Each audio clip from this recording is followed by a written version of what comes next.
আরে স্যার, কেমন আছেন আপনি? আপনার সাথে অনেকদিন পরে দেখা হয়ে অনেক ভালো লাগছে। এই বেয়াদব, সালাম দিতে পারিস না স্যারকে? স্যারকে সালাম দে, এক্ষুনি সালাম দে। স্যার, কি যে বলেন! আপনিও তো আমার প্রথমে সালাম দিতে পারেন। ছোটরা আগে সালাম দেবে, তার তো কোনো মানে নেই।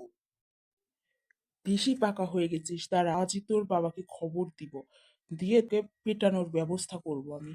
তোর বাসায় থাকা আর হবে না রে।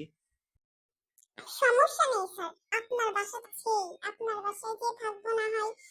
যত সব বেয়াদব, দূর হ আমার চোখের সামনে থেকে। স্যার, আমি তো আসিনি আপনার চোখের সামনে, আপনিই আসতেন আমার চোখের সামনে।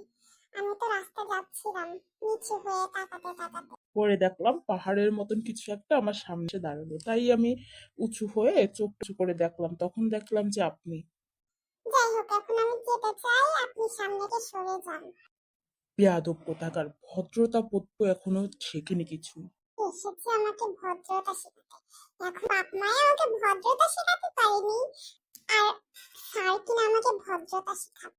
স্কুলে আয় কাল, তোর খবর আছে। 1 মাস স্কুল বন্ধ স্যার, আপনি কি ভুলে গেছেন নাকি? আর পারছি না, যত সব যন্ত্রণা সহ্য করতে হয় আমার। এক বাসার যন্ত্রণা, আর এক রাস্তায় বেরোলে লোকজনের যন্ত্রণা। এই ছেলেটার সাথে বকবক করে কোনো লাভ নেই আমার, এখনই আমাকে চলে যেতে হবে। স্যার, কই যান আপনি? আপনার সাথে তো আমার কথা রয়েছে, আপনি যেন না। স্যারও না কিভাবে চলে গেল। কিন্তু তাকে তার কাছ থেকে ভদ্রতা শেখার জন্য চেয়েছিলাম, কিন্তু আমার এই জীবনের ভালো হওয়া হলো না। যখনই ভাবে ভালো হব, তখনই কোনো না কোনো দুর্ঘটনা ঘটে। তবে আমার ভুলটা কোথায়? আমি কোথায় ভুল চিন্তা ভাবনা করলাম? যেটা উচিত সেই কথাটাই তো বললাম।